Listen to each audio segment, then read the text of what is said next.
Well, hello and welcome to the CAF Virtual Classroom. I'm your instructor, Derek Dene. I'm an industrial hygienist and have been for 26 years teaching people all over the world how to protect themselves and to protect others. Today, we're going to be diving into respiratory protection and fit testing, particularly associated with N95 respirators in long-term care settings. So let's jump right into the first module. In this module, we're going to talk about health and safety in general and compliance. So let's get started. Too much stuff is bad. Breathing too much stuff is bad. Eating too much stuff is bad. Absorbing too much stuff is bad. So you should protect yourself from too much stuff. Don't look doe-eyed to the government or your employer or your coworker or anybody else to protect you. Yes, your employer will take steps to protect you from stuff while you're at work, but ultimately, your safety is your responsibility. It's your job to get yourself home. To protect yourself from too much stuff, you're going to need to do some things. One is you're going to need to educate yourself on the hazards that exist in your workplace. Things like sharps, slips and falls, falls from height, struck by object, etc. You're going to need to maintain situational awareness. You need to be aware of your surroundings at all time. You need to be aware of your coworkers. You're going to need to share information. Communicate. If you see something that appears unsafe, do something. You've probably heard the term PPE, or personal protective equipment. Personal protective equipment can refer to a wide variety of things, everything from gloves, eye protection, long sleeve shirt, pants, high visibility vests, etc. Masks are PPE, but they are not respirators. Respirators serve to protect you, the individual. They serve to protect the wearer. Masks protect the environment or the people around you. Masks offer no appreciable filtration, although sometimes masks can prevent people from spitting directly on your face, for example. They're really not offering the protection that a respirator will offer.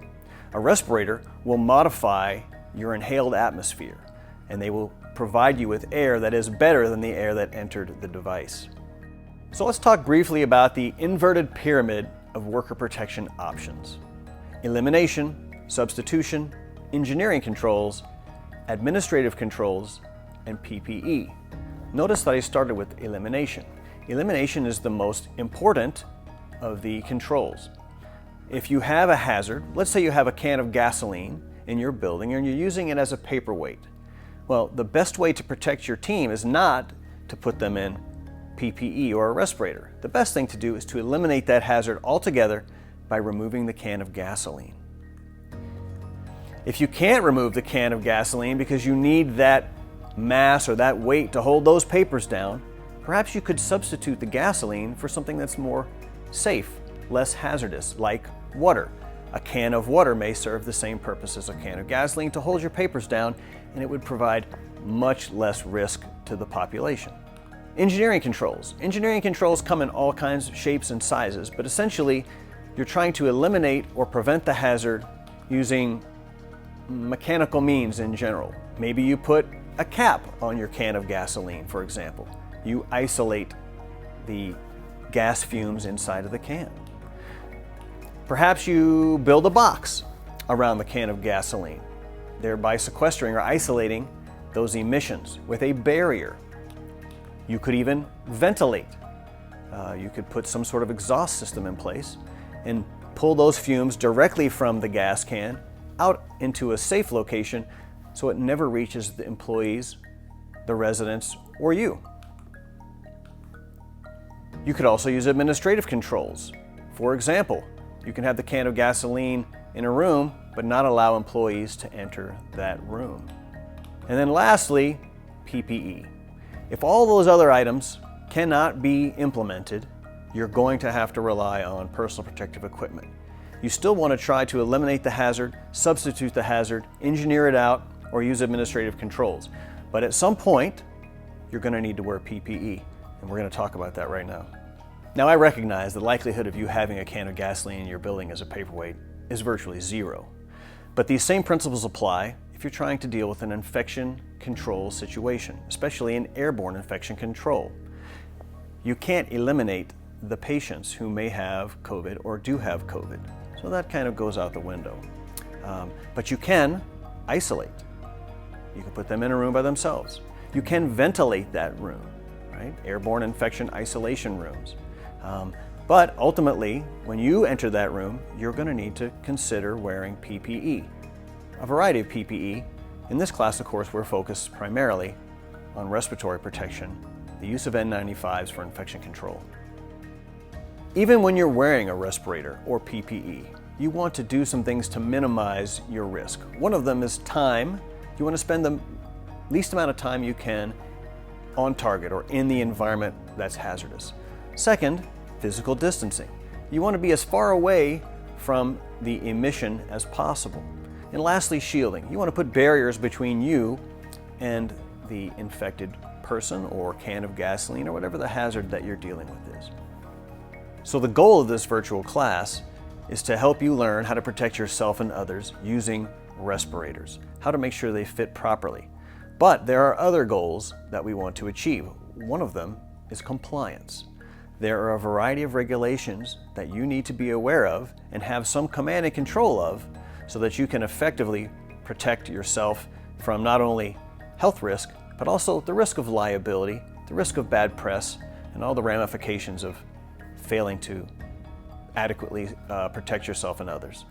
So now we need to get into everyone's favorite subject, regulations. Again, we're doing these fit tests to protect people, but we're also doing them to protect your liability, so from lawsuits, for example.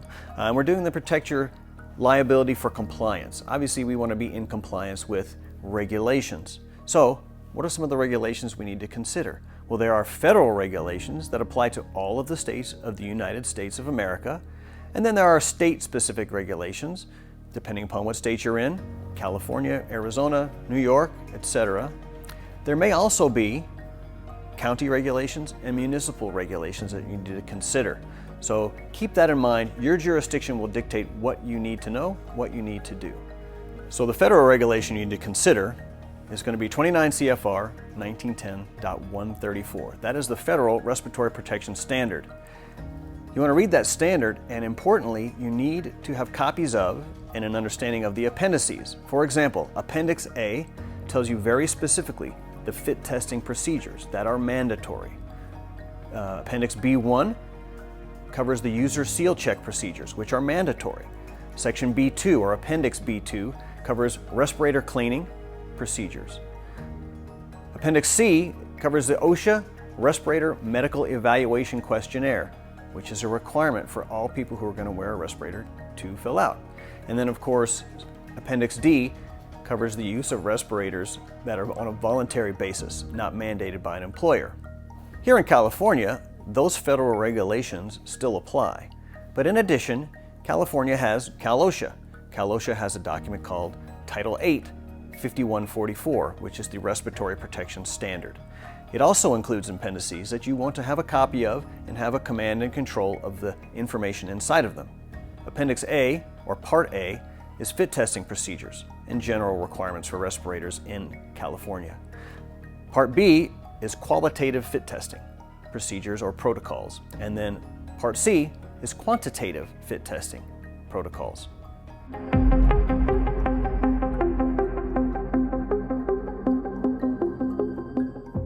In this module, we're going to talk about personal protective equipment for airborne contaminants. And as you can see from the table, we have a lot of information to cover. So let's get right into it. We're going to start with the lowest level of protection, which would be the mask. I'm pretty certain that you've seen a mask a time or two based on recent events. So masks don't offer protection to the wearer. They're basically a shield that keeps what's inside of you from getting into the environment so that other people can be impacted by it. So you have face shield style masks, you have cloth masks, you have scary masks, surgical style masks, and again, these are coffee filters or mobile sneeze guards. They keep what's inside of you from getting into the environment. They do not offer protection to the wearer. They do offer a little bit of shielding, so if people are spitting on you, it doesn't get directly on your mouth and nose, but essentially they offer no protection. A very commonly asked question you might get is KN95. A KN95 is not a respirator, it is a mask, and it offers the same function as the other masks we just discussed. So we're going to go from the lowest level of personal protective equipment, which really protects the community and not the individual, all the way over to here to some more advanced respiratory protection. So depending upon what hazards you might encounter in your workplace, be they asbestos or lead paint or mold, for example, you may be dealing with some of these types of respiratory protective devices. Most of these devices are going to have a filter of some sort that is replaceable. They are not disposable devices, but the filters are chosen or selected based on the hazard. For example, this purple color represents HEPA filtration. It filters out particulate.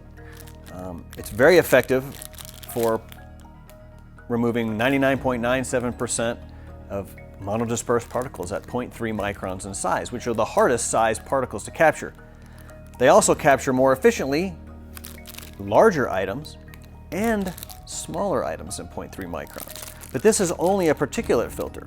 So if you were to wear a particulate filter into a setting that has mercury vapor, acid gas, chlorine, this would offer no protection. In fact, I went into a house where someone had 150 cats and the smell of ammonia was staggering, and my filter protected me from particulate, but it did not protect me from ammonia. But there are other filters available.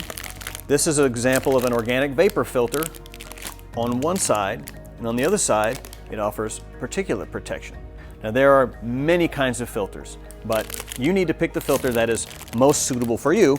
And in the infection control world, in long-term healthcare facilities, we're generally concerned about particulate. And so if you're going to use a reusable respirator, you would certainly use one of these magenta filters. So let's start with the lowest level of protection. This is an air purifying respirator, APR. It's a half face. And what this does is it filters out particulate through the reusable filters. Your lungs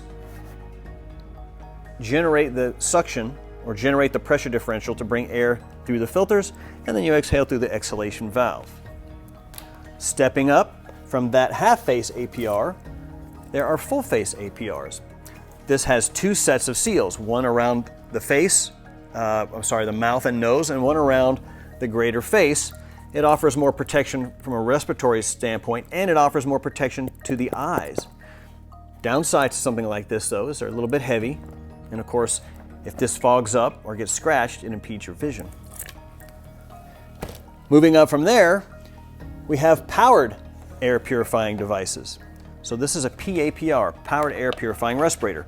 It has a battery, it has a motor, and it has a replaceable filter. In this case, you can see it's a particulate filter because it's purple. This does not rely on your lungs. This actually draws air mechanically through the filter and puts it into your breathing zone. They are quite heavy. At the end of the shift, your neck can be very sore because of the load on the front of the mask. And then there are other PAPRs. For example, this Max Air unit. The filter is actually in the top of the device. It's a loose-fitting respirator, a hood style, so it wraps around the chin and doesn't require a seal. It also has a battery, and it also has a motor. Air is brought into the filter, delivered into the breathing zone.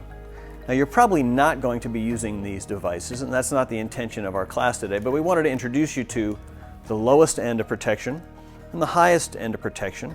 In fact, there's one or two steps higher if you wanted to bring your own air along with you. SCBA or line air would be options that you would use. For example, firefighters might want to bring their own air into an environment. But let's talk about the devices you're probably going to be using, the N95.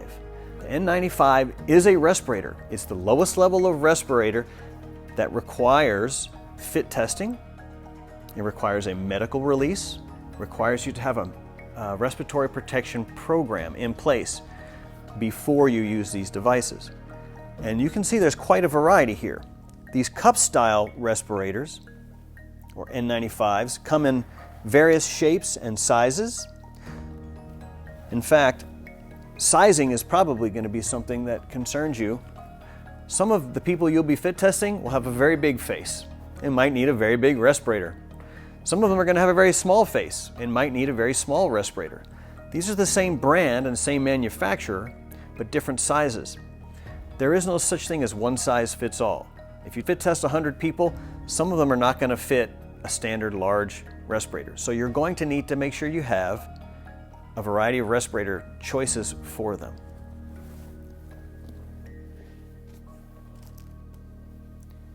You'll notice that this particular N95 has an exhalation valve, and this foldable N95 does not, nor does this cup respirator. They are all N95 respirators. They are all NIOSH certified to filter out 95% of monodispersed particles 0.3 microns in size. Again, that's the most difficult particle size to capture. That's why they use that particular challenge.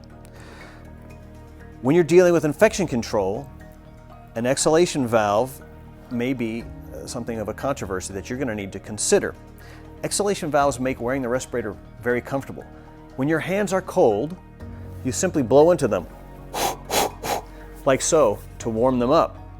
Because when you exhale, you're exhaling water vapor, obviously carbon dioxide, and heat.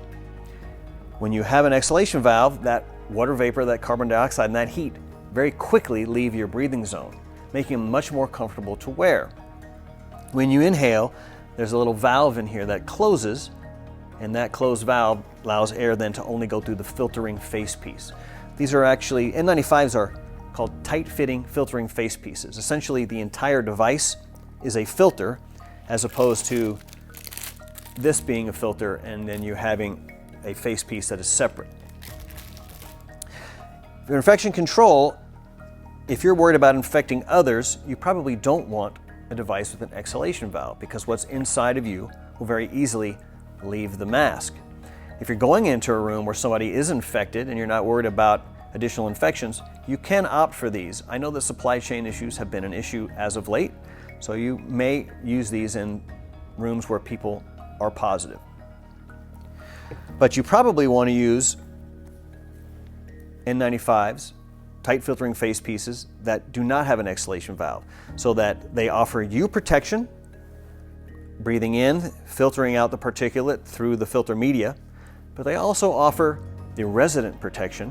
When you exhale, it's capturing your particulate, your potential infectious materials inside of the mask.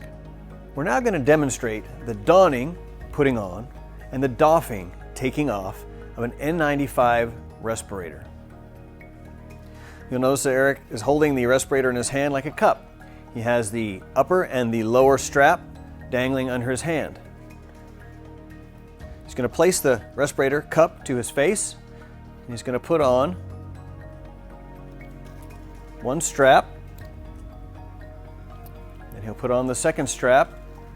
The lower strap goes behind the neck here. The upper strap goes on the head, either between here and here, depending upon your comfort and your fit. You'll notice that Eric is wearing corrective lenses. He's going to need to adjust those corrective lenses so that they do not impede the respirator. And keep in mind that when you're doing your fit test, when you're fit testing people, you want them to be wearing whatever equipment that they would normally wear in the course of their business, be that glasses, corrective lenses, or protective eyewear, be that a hairnet, some kind of skull cap, whatever the case may be. You want to fit test your testee in a manner that they would be prepared to do their job. Normally, the respirator is going to leak at the nose, here between the nose and the eye, or under the chin. So one of the things Eric will do is he's going to adjust his straps so that the respirator is comfortable to his face, and then he's going to push and mold the nose piece, which generally has a piece of metal that is pliable, so that it fits snugly around his nose but not too tight. Now that the respirator is on, we need to determine if there are any significant gaps that can be corrected by adjustment. So Eric is going to demonstrate 2 user seal checks. One is a positive pressure seal check, where Eric will cover the mask with his mouth and exhale briskly. If Eric detects air movement coming out of any location, he then has the opportunity to adjust the mask so that those gaps are sealed. Once he's satisfied with the positive fit check or the positive seal check, then he's going to do the negative seal check. The negative seal check, Eric will then cover the mask, he will inhale briskly, and he will try to determine if there are any significant gaps between the face piece and the skin. If he does detect any gaps, he will then make the necessary adjustments. You want to do this every time you put on a respirator. You obviously want to do this before you begin a fit test as well. So Eric has finished using the respirator he has on currently, and now it's time to doff or take off the respirator. Whatever contaminants were in the air may be on the respirator at this time, so Eric wants to avoid touching the face piece. So he's going to reach up and he's going to remove the lower strap, letting the respirator dangle. Then he's going to remove the upper strap, pull the mask away from his face, and discard it. So we learned a lot about respiratory protection to protect you and your employees and the residents from airborne hazards. We talked about low levels of protection, like masks that protect the environment but not the wearer. We talked about high levels of protection that can protect you from advanced hazards, and we talked about the types of protection that you will likely be wearing in your facility, N95s, for example. And keep in mind, we're talking about dollars, tens of dollars, or dozens of dollars, and thousands of dollars in terms of price points for these devices. This is just a smattering of what's available. There are many manufacturers, there are many sizes, there are many types of respirators that you may encounter, and it's up to you to continue your educational journey. So that was our brief overview of health and safety and worker protection in general, a little bit about respirators, and a little bit about the federal and state of California regulations that apply directly to you. Now let's go to the next module.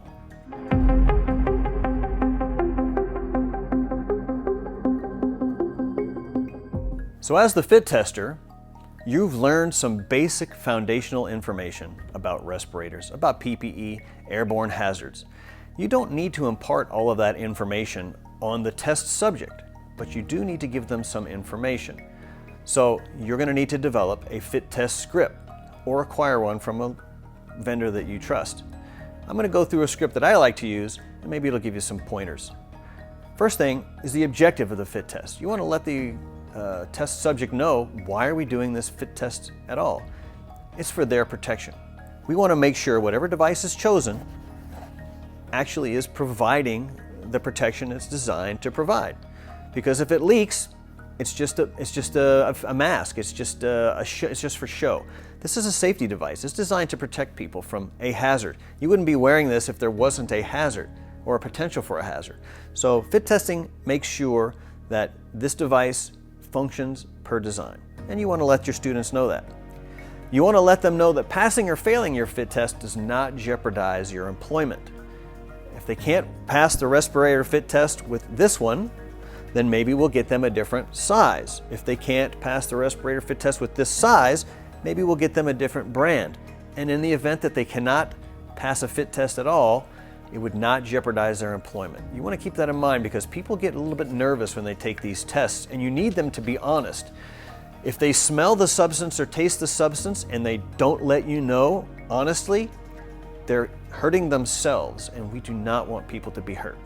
So that's an important point. Let them know that before we conduct this fit test, we're going to need to review their medical release form. We don't need to see the questionnaire that they filled out, which was reviewed by the physician or licensed healthcare professional, but we do want to see the form that says a licensed healthcare professional or physician has authorized them to wear a respirator without any obvious ramifications. We're going to teach them how to do a positive and negative fit check. When you first put on a respirator, there are some things that you can do, or that the wearer can do, to look for obvious gaps. We're going to teach them how to blow into the respirator and draw air through the respirator to see if there are massive gaps around the nose and chin. We're going to have them inspect the respirator. We're going to teach them, you need to teach them, how to inspect the respirator. There are times that the respirator comes from the manufacturer with defects, and they need to identify those visually. Although N95 is not that complex, sometimes the straps will be crossed, sometimes the straps will not be attached, sometimes the nose piece will not be covered, and so you want to make sure you teach them how to visually inspect the respirator. You're going to let them know that although the medical questionnaire is filled out once and then they only need to be authorized once by a physician, we recommend that to be done annually, but fit testing is required annually. So you're going to let them know that this is not a one and done, and that it is only good for the respirators that you have at the time of the fit test. If your supply chain issues have you with additional respirators, then you would of course need to fit test them to those respirators. You may need to fit test more frequently than annually if there's a massive change in the shape or size of someone's face. Weight gain, weight loss, broken nose, extensive dental work, all those things can change the shape of your face in such a way that a respirator that normally would fit you, that you have been fit tested to and passed, may not offer the same level of protection in your new physical condition. You're going to want to let them know briefly that there are many types of respirators, and you might even want to describe a few of them with pictures or words, but you're going to let them know that the type of respirator that they're using is a tight filtering face piece. The entire device essentially is the filter media. You're going to let them know that an N95 does not protect them from gases like ammonia, chlorine, mercury vapor. It's a particulate respirator. It filters out small, fine particles. You're going to let them know that. Also, that this N95, if you go into an environment that is low oxygen deficient, this will not protect you from an oxygen deficient environment. It does not add oxygen. People who put on a respirator sometimes feel like Superman and they have an S on their chest, but that is not the case. Respirators do offer protection, but they don't make you Superman. You're going to let them know that there's two types of fit testing: qualitative and quantitative. Qualitative fit testing is a go, no-go, pass or fail. Quantitative gives you a numeric value. All respirators have a assigned protection factor, which means how much of the bad things do they filter out. So the assigned protection factor for a half-face respirator is 10. If there are 10 cooties outside of the mask, 1 cootie gets in the mask. If there are 100 cooties outside of the mask, 10 get in the mask. But other respirators have different assigned protection factors. If you do a quantitative fit testing, you can actually measure the particles outside versus the particles inside and determine if it offers more or less protection than the assigned protection factor. Qualitative fit testing is much more common. It's cheap, it's very easy to do. Quantitative requires some very specific equipment and modifications to the respirator, and not many people are going to be doing that for N95s, but you need to let them know that that is a potential option. We're going to let them know that for N95 respirators, there's really two choices of challenge solution. Bitrex, which tastes very bitter, it's the most bitter substance on earth, and saccharin, which tastes sweet.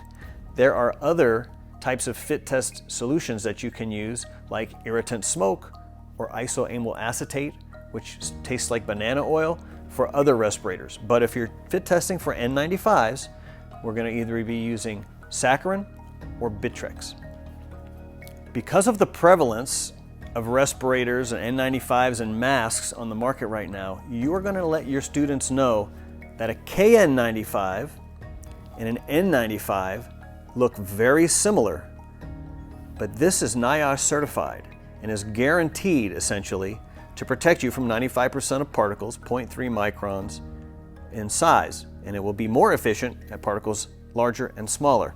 A KN95 is merely a mask, and it is not going to offer the same protection, but they look similar. And the way that your students will know is during their visual inspection, not only are they going to inspect the nose piece. Not only are they going to inspect the filter media, not only are they going to inspect the strapping, but they're going to take a look at the labeling. All of your NIOSH certified respirators will say NIOSH N95, and they need to be looking for that because there are a lot of similar looking devices that will not offer the same protection. And again, this is a device that they're wearing to protect themselves from some airborne particulate hazard. Your students need to know that some N95s do not have an exhalation valve and some N95s have an exhalation valve. There's a time and a place for each device, but if you're using it in an infection control setting, generally speaking, you're going to use them with a non-exhalation valve setup. Exhalation valves allow what's inside of you to quickly enter the breathing zone of others.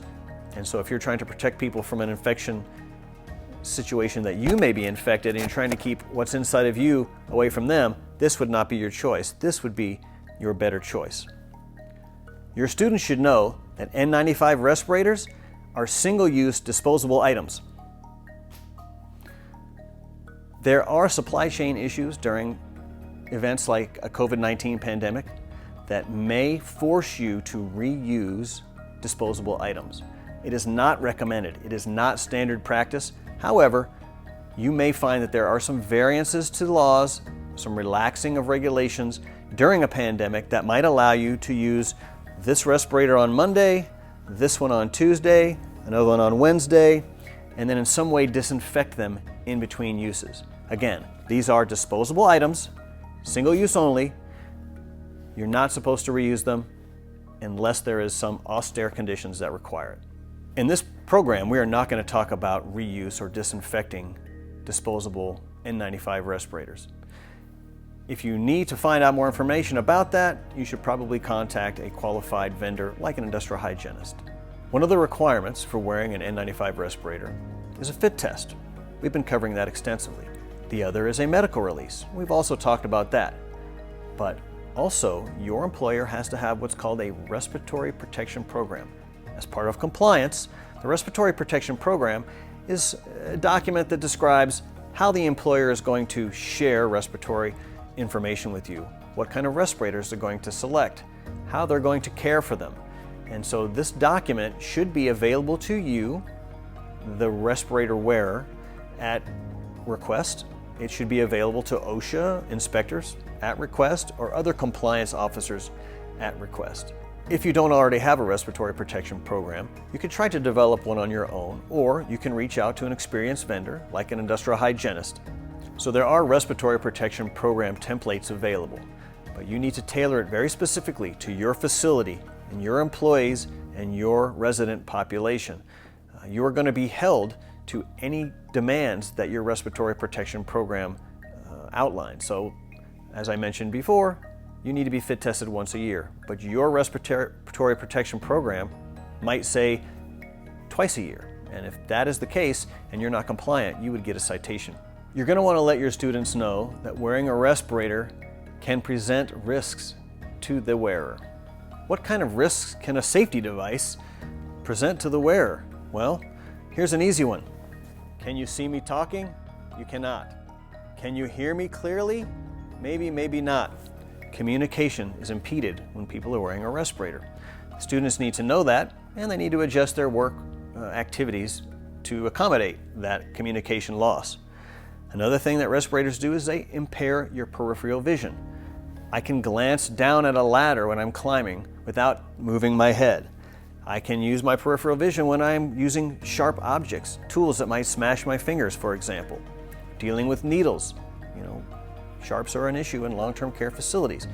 Now, when I have a respirator on, I actually have to move my head around to see things. So people need to be aware of that. Another problem with respirators, or another risk that they can present, is skin breakdown. These straps against your skin, the respirator seal against your face, and the increase in humidity and heat that will be kept against your face will sometimes cause you to have skin reactions. Skin breakdown or rashes are not uncommon. The good news is with these single-use devices, you don't have an issue with cleaning them because they again are single-use disposable items. Lastly, be aware that wearing a respirator is going to keep the heat in your breathing zone. When your hands are cold, you blow in your hands to warm them up. That's because heat is leaving your body, along with water vapor and carbon dioxide. When you wear a respirator with an exhalation valve, you can get rid of that carbon dioxide, that heat, and that humidity very easily. But when you're wearing an N95 respirator that has no exhalation valve, all of that heat, all that humidity is kept in your breathing zone. Well, what does that do? It can cause people to overheat when they otherwise would not. Breathing through a respirator puts an additional load on your lungs. So not only does the heat that's held to your face cause you maybe to overheat where you otherwise would not, but the additional load on your diaphragm may cause you to become prematurely fatigued. So you have to adjust your work-rest cycle accordingly.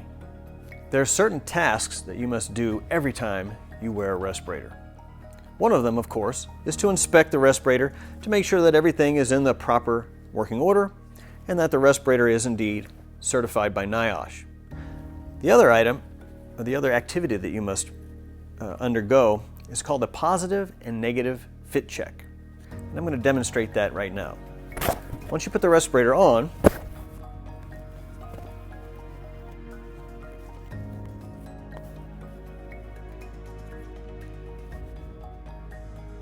and adjust it to fit your face, you're going to cover most or all, if you can, of the filter media, and you're going to exhale.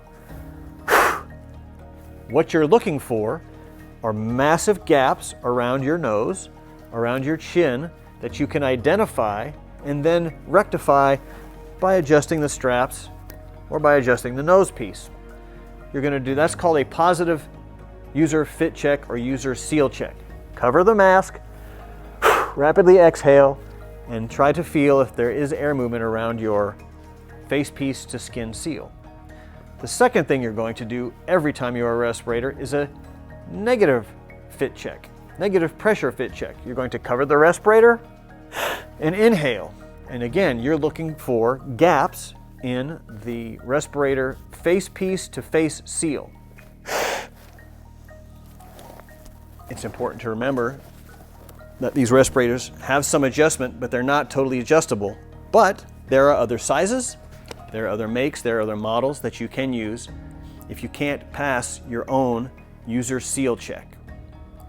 And keep in mind, by the way, that the fact that I have a beard would disqualify me from even doing this work. This is merely for demonstration purposes.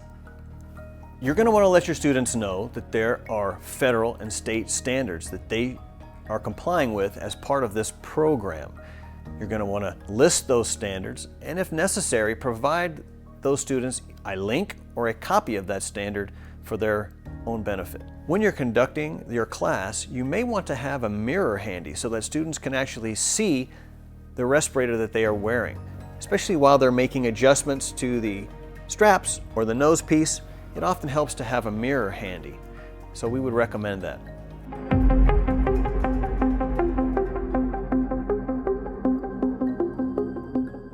So in this module, we're going to be covering the type of equipment you might use to conduct a qualitative fit test.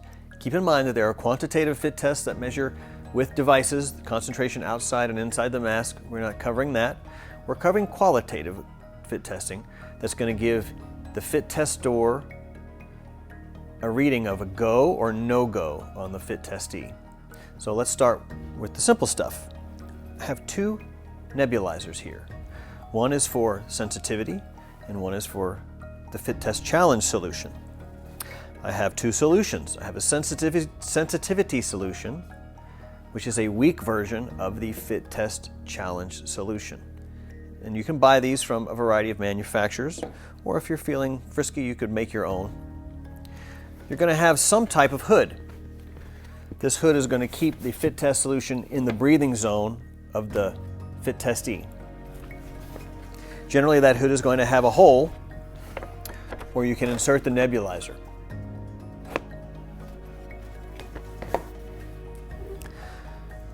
To prepare the equipment, you're going to want to have something that holds the nebulizers in an upright and locked position. The nebulizers come in a variety of shapes and sizes, but generally they're all similar. So you're going to have an ability to open them and apply your sensitivity solution. You don't need to overfill the nebulizer. A dab will do you, as they say.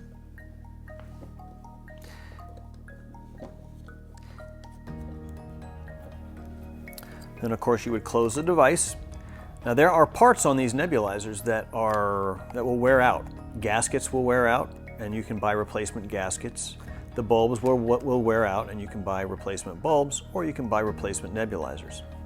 So we filled nebulizer number 1 with the sensitivity solution. In order to use it, you remove the inlet and you remove the outlet cap. Keep in mind that on some of these, the caps can get in the way. They're a little bit finicky, so you may want to hold them down with a finger. And then you're going to begin to depress the nebulizer bulb. And you should be able to see nebulized sensitivity solution leaving the device. So we filled our sensitivity nebulizer with sensitivity solution, and the process is exactly the same for your fit test solution. You open up the nebulizer, pour some of the solution in, close the nebulizer. To use it, again, you're going to open up the inlet, the outlet, and make sure that when you're squeezing the bulb, you get a full squeeze. Once you've completed your fit tests for the day, you do not want to take any leftover fluid or any leftover solution and replace it in the solution bottle. You want to discard that. Then you're going to need to clean your nebulizer. These nebulizers, if the solution is left inside of them, will get crystallization and you won't be able to open them. The nebulizer itself will clog. So you'll want to open up all the components, discard the solution in a sink, and just use plain old warm water to rinse all of the parts and then set them out so that they can air dry. You don't want to put them away wet.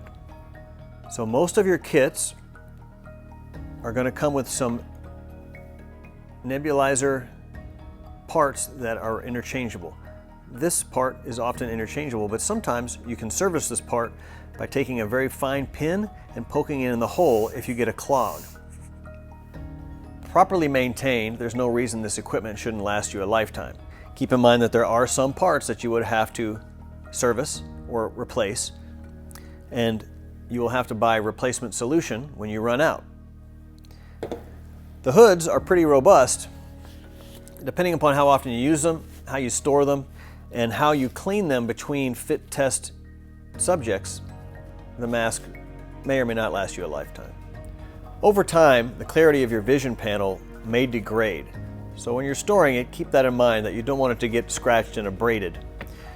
Also, when you're cleaning this device and sanitizing it between users, you want to use something that's mild so that you don't damage the device, but that you get whatever level of sanitation you need for your students.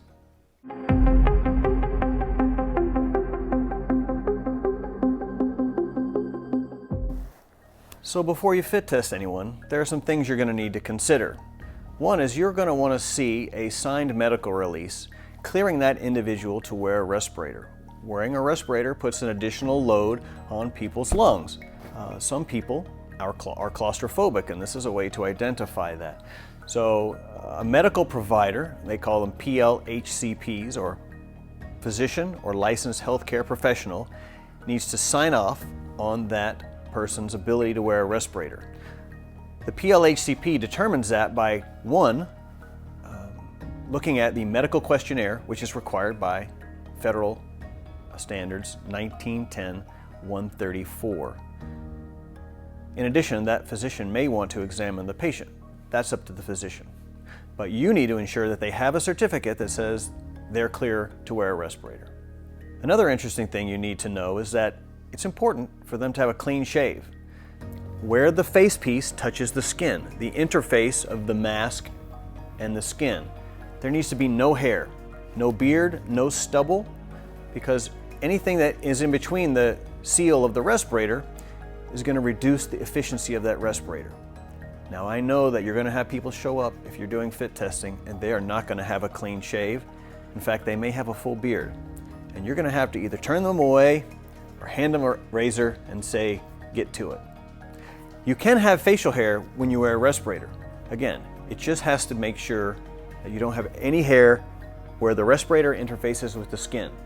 The next thing you're going to do is you're going to need to provide some education. You don't just fit test people in a vacuum.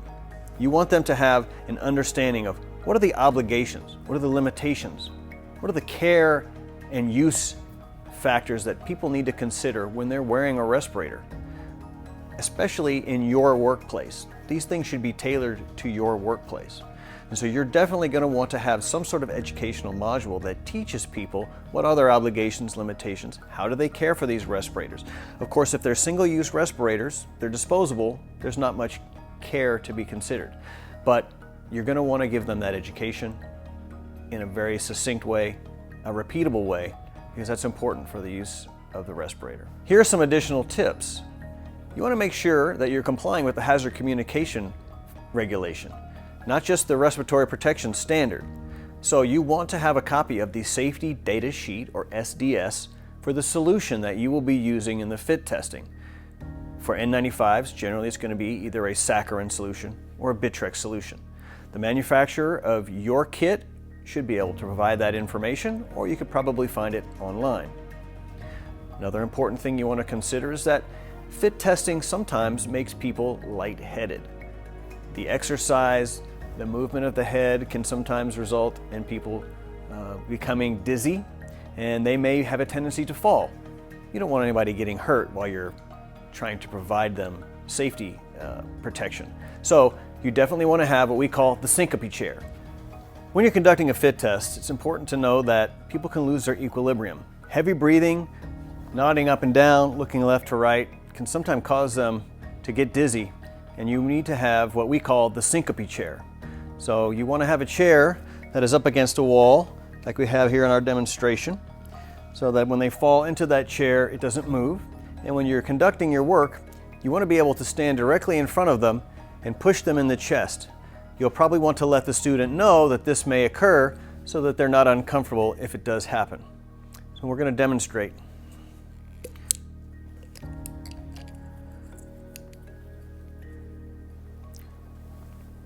Mr. Nelson, can I have you look side to side?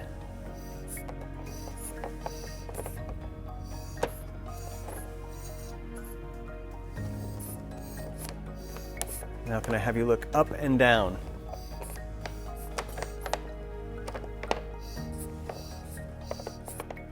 Now, give me some deep breathing.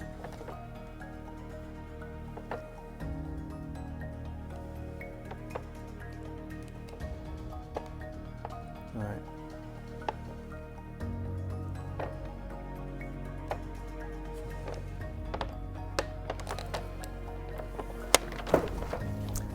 Mr. Nelson, are you okay? Doing okay, thank you. Okay, I'm going to take the hood off and you just pull that respirator down for a moment and we'll let you catch your breath. So as you can see, Mr. Nelson lost his balance. We were able to safely bring him to the chair and then get him into a resting position, taking the respirator off and the hood off, and let him recover and decide to resume whenever it's appropriate. One of the other recommendations that we have is we want you to teach the class while people are wearing their respirator. Anyone can wear a respirator for 5 minutes. It's pretty straightforward. But if you put a respirator on someone for 30 minutes, an hour, 8 hours, it's a much different experience. Now you won't have 8 hours with your students, but you will have 30 minutes. So let's get them to put those respirators on right away and make sure that they're comfortable wearing them. In fact, you can have them take them off and put them on several times to make sure they're comfortable with the process of donning, putting on, and doffing, taking off those devices. All right, let's talk about everybody's favorite subject, paperwork. There's a certain amount of paperwork that you need to provide to the people that you're fit testing. They're going to want to walk away with a deliverable. That deliverable is this form. It's a qualitative fit test record, and it has different sections which I'd like to go through at this time. The first section of the record is going to be identifying information. Who do they work for? What's their name? What's their employee number? Etc.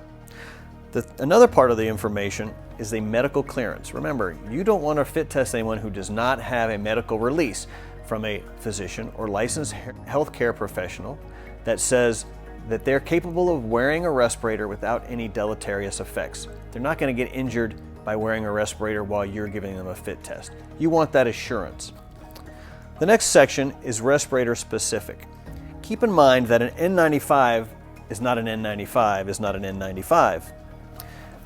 These are two different manufacturers. You would need to be fit tested for each manufacturer. These are the same manufacturer, but they're different sizes. You would need to be fit tested on each size. So in a nutshell, you have to fit test and make a record of every make, model, brand, and size of respirator you have in your arsenal. Ideally, you only have one or two makes and models in your facility, and then of course you'll have sizes to suit all the different body types that you might encounter at your workplace. The next section is a little bit interesting, and you may not be familiar with it yet, but you're about to be. It's specific to fit testing. This is a nebulizer. You're going to be using nebulizers to conduct the fit test. There's two of them that you're going to be using in each fit test. One is a sensitivity solution. You're going to use this to determine if the person you're fit testing can actually detect the substance. From time to time, you'll have someone that you're fit testing that cannot taste the saccharin or does not detect the Bitrex. And obviously, if they can't detect your challenge solution, you can't prove or disprove that their respirator is fitting properly. So you're going to have two nebulizers that you'll be using. The first one will be the sensitivity solution. And you're going to need to keep a record of how many squeezes of the ball it takes for that person to identify the presence of that substance in their breathing zone.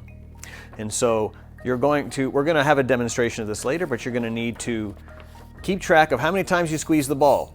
If it's between 1 and 10, then you're going to circle or indicate a 10. If it's between 11 and 20, you're going to indicate a 20. If it's between 21 and 30, you would indicate a 30 on their sensitivity scale. And if it's greater than 30 squeezes of the ball, that particular challenge solution is not going to be suitable for use for that individual, and you'll have to find an alternate solution. You're going to be using your nebulizer in conjunction with a hood. The hood is designed to keep the challenge substance in the breathing zone of the test subject. You're going to place this over their head. You're going to leave a little space, 6 inches ideally, and you're going to be injecting the nebulizer into that space. More on that to come. Another important part of your respirator fit test record is going to be the date. Fit tests are good for 1 year from the day that the fit test is conducted. As the fit tester, you are verifying, you are attesting that the respirator that person has been checked to wear actually provides protection. So there is a section in the document for you to both sign and date the document. Keep in mind that these documents have sensitive information, so they need to be filled out completely and they need to be stored securely. It's important to sanitize the hood between users.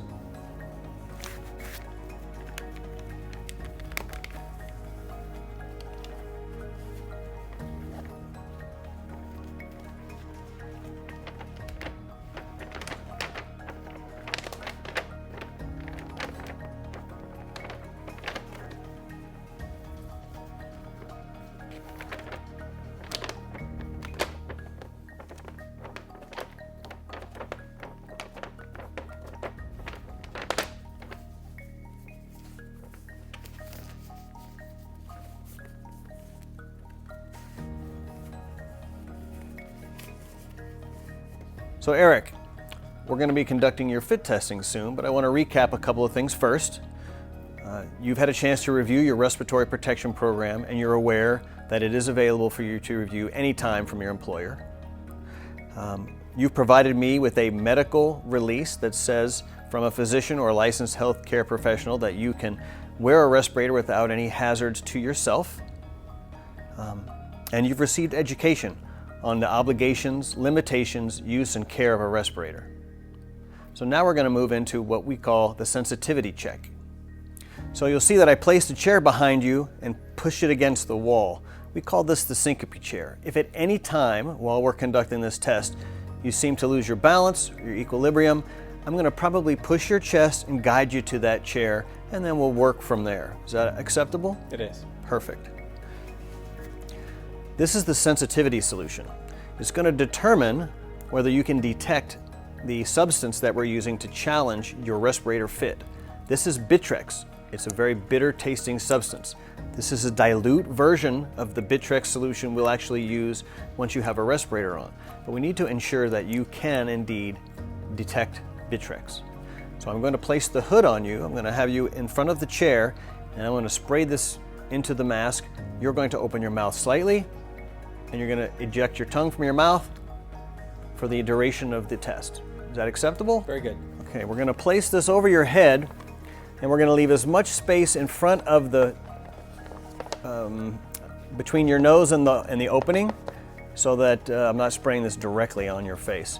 I'm going to be spraying to the right and to the left, not directly in your mouth. Okay, so at this time, if you would please open your mouth and stick out your tongue, and then when you can taste the substance, just let me know. Okay, so Eric alerted on the 4th depression of the bulb, so that's between 1 and 10, so Eric's sensitivity level is 10. So we're going to make a note of that on your fit test document, that your sensitivity level is a 10. Now we're going to remove the hood, and I'm going to have you take just a few minutes and drink some water so that you can clear your palate before we begin the actual fit test. Once we've determined that the sensitivity solution is acceptable for that student, and we have their sensitivity number, you're going to move into the actual fit challenge or fit testing. So you're going to take the challenge solution and a nebulizer, and you're going to place the student again in the hood, and you're going to run that student through a series of activities. Those activities include normal breathing without talking, deep breathing, turning of the head from side to side, nodding of the head up and down, reading of the rainbow passage, which is a paragraph that emulates or causes the student to use all the facial expressions possible. In the event that they can't read through the hood or can't read at all, you can supplant that by making them sing happy birthday, their ABCs, count 1 to 50. You want to get the student talking, because in a vacuum, wearing a respirator is very easy. If I put it on and don't move, I can pass a fit test no problem. But nobody works standing still. Working causes you to bend over, left, right, look up, look down, and talk. So you're going to make them talk. The last thing you're going to make them do is either bend over at the waist or jog in place. You have to make the decision based on the student, whether bending over is better or jogging in place is better. Lastly, you'll have them breathe normally again. And you'll be asking them the entire time, do you taste the challenge solution? And keep in mind that the entire time that this test is going on, you're going to be using the nebulizer. You'll first, if their challenge or their sensitivity level was 10, you'll be spraying 10 sprays into the mask, and every 30 seconds thereafter, you will spray half that, so 5 in this particular case. Eric, we're going to conduct your fit test now. I see you have your respirator. I'd like you to inspect your respirator just as you would every time you put on a safety device. The straps are good. There's no holes in the filter. The nose piece is present. When you're satisfied that that respirator is acceptable, then I'll have you put it on. If it were not acceptable, we would of course get a different device.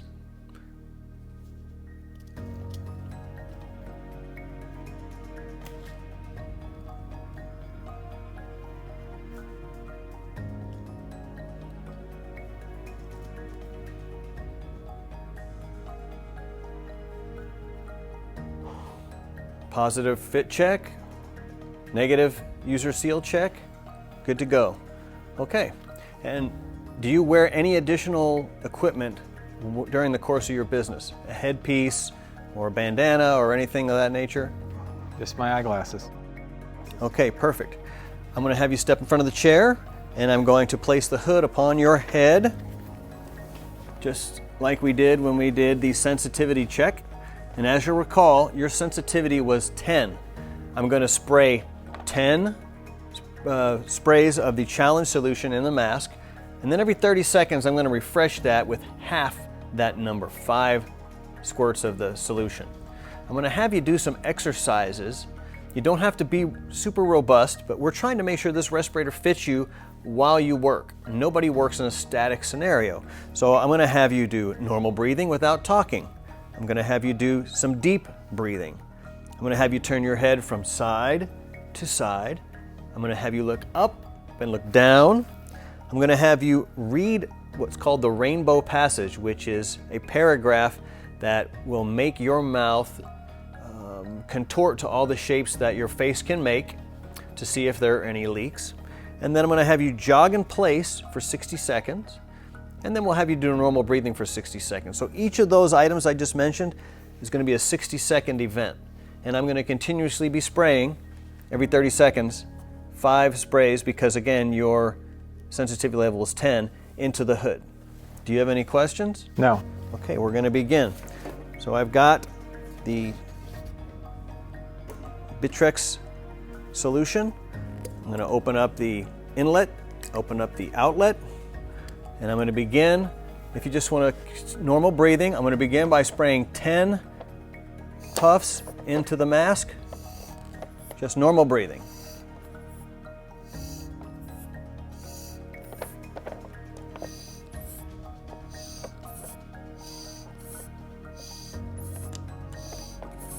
If at any time during the test you detect bitter taste that you detected in the sensitivity training, we're going to stop, we're going to reset your mask. So you've been normal breathing for about 60 seconds. I'm going to put another 5 puffs in now. And I'm going to have you do some deep breathing. So inhale deeply. Exhale. Inhale. Exhale. And again, and continue that pattern. And if at any time you feel dizzy, please sit down. And if I need to, I may help you to the chair. Nothing detected yet? Okay. Continue your deep breathing. Now, Eric, I'm going to have you turn your head to the left and to the right. And this will help determine if there are gaps that will appear when you're using this respirator in your course of work. Okay? And we would do that for 60 seconds. Okay? All right. So Eric, now I'm going to have you look up and down. Looking up and down may create gaps that you wouldn't normally have just standing still. Do you detect any bitter taste? No. Perfect. It appears your respirator so far fits. Now we're going to move into reading the rainbow passage. I'm going to have you read this top paragraph out loud. I'm going to spray 5 sprays into the mask. The rainbow passage. When the sunlight strikes raindrops in the air, they act like a prism and form a rainbow. The rainbow is a division of white light into many beautiful colors. These take the shape of a long arch, with its path high above and its 2 ends apparently beyond the horizon. There is, according to legend, a boiling pot of gold at one end. Keep reading. People look, but no one ever finds it. When a man looks for something beyond his reach, his friends say he is looking for the pot of gold at the end of the rainbow. Excellent. Thank you. Do you detect any bitterness? No. Okay, I'm going to have you now make a choice. You can jog in place for 60 seconds, or you can bend at the waist and stand up for 60 seconds. I recommend jogging in place It's less likely to cause you to have a loss of equilibrium, but I'll let you choose. Happy to jog. All right, I'm going to spray 5 sprays into the mask, and you can jog. Doesn't have to be a heavy jog, just move slightly there. Perfect.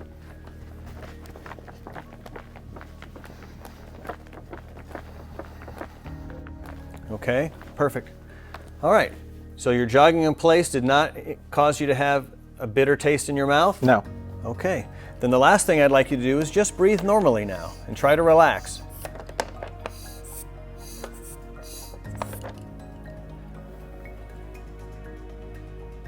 How about now? Good to go? All right, I'm going to remove your hood. And I'm going to have you remove your mask in the way that you were taught.